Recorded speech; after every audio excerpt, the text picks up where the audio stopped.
An article published last week and written by Joanne Williams asks a few questions of the Me Too and Time's Up movement that are worth looking at. In the UK, a series of cities and towns have been subjected to systemic rape and abuse by gangs targeting young girls. Last summer, I posted a video on this entitled The Hypocrisy of the Left, which was taken from a discussion between Douglas Murray and Sam Harris. The topic was a scandal in Rotherham, England, where close to 1,400 girls were abused over many years by gangs who would drug them, sell them, and pass them around. For years, the authorities had come across evidence and had opportunities to investigate, but the gangs weren't stopped. One of the reasons, not the only one, but a significant reason nonetheless, were fears of being labeled as a racist. Those in authority, when confronted with evidence and information, would choose to suppress and not follow up on valid information out of fear of being considered racist or anti-immigrant. Rotherham wasn't the only place where gangs of men would groom young girls and sexually abuse and exploit them. The city of Rochdale endured the same thing. Here is a former member of parliament discussing her frustration with trying to garner support among her peers to investigate further. I had hoped that I would get on board comrades in the Labour Party, and many were. Many were genuinely sympathetic to what I was talking about and supported me in every way. But there was a small number who either very openly or perhaps whisper, sort of were saying things that perhaps I was something of a racist. And that was very upsetting. I'm absolutely convinced it was a political correctitude gone mad. There was absolutely no reason for it. I was rocking the multicultural boat, but how do you get changes without talking about it?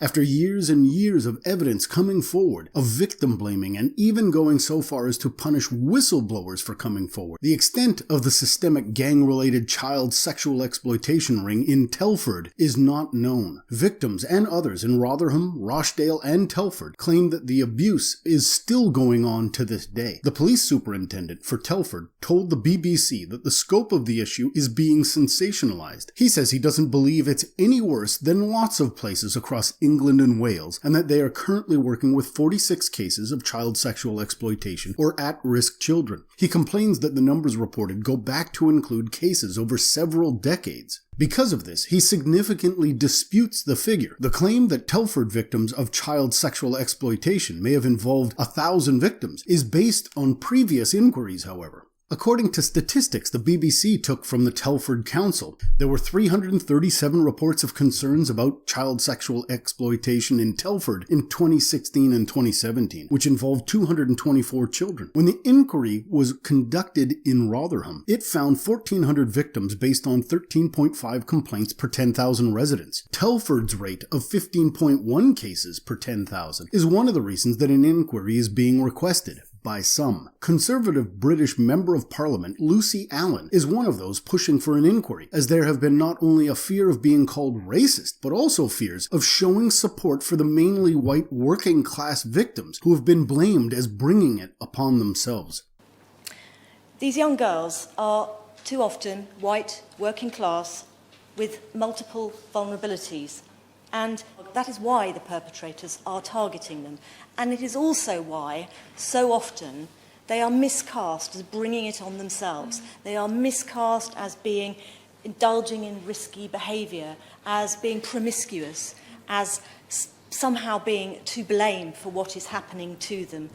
The main point, highlighted in Joanne Williams' article, is that today's Me Too and Time's Up movements are eager and readily willing to criticize any case that involves men in power and men who are mainly white. The media is also willing to fill day after day with headlines about some sexual assault or harassment cases that appear questionable, while ignoring the need for support of those who have no voice at all. I understand that in the UK, cases like Kate Maltby's complaint against the left-leaning conservative politician Damien Green will sell more. But the Me Too and Time's Up movements need to perhaps recognize that only celebrating women with power, wealth, and social standing to speak up has to be detrimental. If these are not the right type of victims, and they don't deserve support, then who really does? The gang members in Rotherham, Rochdale, and Telford were mainly comprised of Muslim men of Pakistani origin. They were not white men in positions of power. As opposed to making unwanted advances or the almost imperceptible touching of a knee, however, they would target, groom, and drug, then rape young girls as young as age 11. Decades of abuse with thousands of victims. The fact that these men are almost always referred to as Asian and not specifically Muslim or Pakistani is telling. The former Crown prosecutor in Rochdale blamed the young girls and perpetuated a belief that they made up their own mind to be prostitutes for these men. When Nazir Afzal took over as prosecutor in 2011, he reversed the decision to not proceed with charges. When I read the prosecutor's advice to the officers in the earlier investigation, things like she has made a choice about her life. She has agreed to be, in effect, a prostitute for these men. Everything about it shocked me, to be blunt, because what groomers do, what perpetrators do, is manipulate. And the fact that she was chaotic and troubled was actually the reason why she was targeted. Because the perpetrator knew that nobody would believe her. I was absolutely certain in my mind that the decision taken in this case was wrong. That it wasn't just unreasonable, which is the test, the legal test. It was wrong. And if it was wrong, to maintain public confidence, I had to reverse that decision, and so I did. Prosecutor Afzal is a Muslim. Surely he cannot be considered racist. Surely he cannot be considered to have an agenda against those who follow Islam. And to be clear, Muslims are not a race of people. Muslims follow the religion of Islam. But Mr. Afzal himself points to problems within the Muslim community, however, and blatantly states that changes need to be made. He has been critical of his fellow Muslims toward the issue of grooming, saying that too many people blame the victims rather than the perpetrators. He says there are parts of the country where violent misogyny is equally accepted and even celebrated. What worries me is that these are largely Asian areas with little appetite in the community to do anything about it. He says there's no escaping the fact that Asian and Pakistani men are disproportionately involved in localized street grooming of vulnerable young girls. Our jails are filling up with Muslim prisoners, and yet the crimes they're committing have become a taboo subject. He has tried to engage with Muslims to talk about how to deal with the crimes, but says it's frustratingly difficult, and notes that some great work isn't being supported in the wider community. He says that Muslim community leaders would prefer these issues were ignored. Now is the time for the Me Too and Time's Up supporters to show that you don't need to be the right type of victim and the right type of criminal to garner support. Right now in the UK, politicians are fighting for catcalls and wolf whistles to be punished as hate crimes, while allegations of the grooming, drugging, and raping of young girls continue. My video on Rotherham was demonetized and considered not advertiser friendly,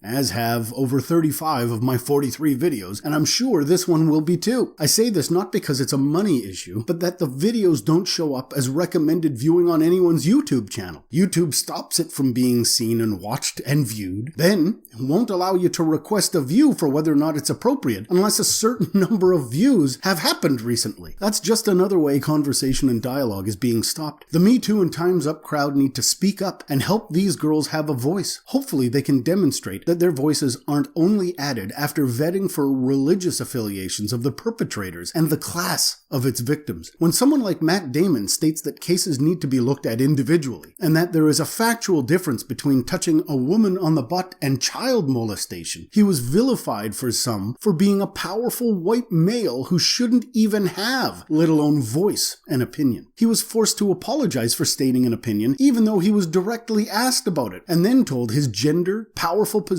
and skin color meant that he cannot comment. When Teen Vogue columnist, author, director, and Project Unslut founder Emily Linden tweeted about not caring if innocent men lose their jobs over false allegations, because that's the price she is willing to pay for undoing the patriarchy, real motives don't have to be uncovered. Political ideology is paramount, and justice is not really wanted or necessary. When Katy Perry flirts with or kisses a contestant on American Idol without receiving clear verbal consent, however, Minnie Driver doesn't immediately attack her on Twitter. Obviously, Katie is a judge and is in a position of power here.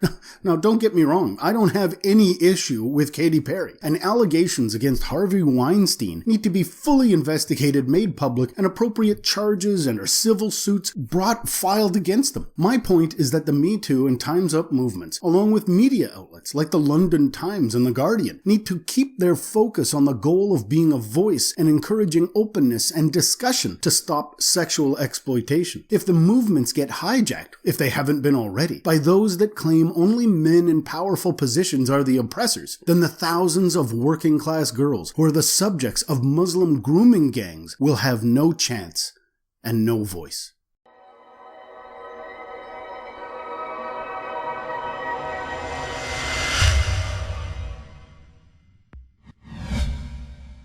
Thanks for watching. Remember to subscribe. If you liked the video, be sure to leave a comment and hit that like button. If you didn't like it, please explain why. Open discussion is the only way to have a better understanding of differing views. Sharing this video on social media can help keep conversations alive. Now, here are a few other videos that you may be interested in.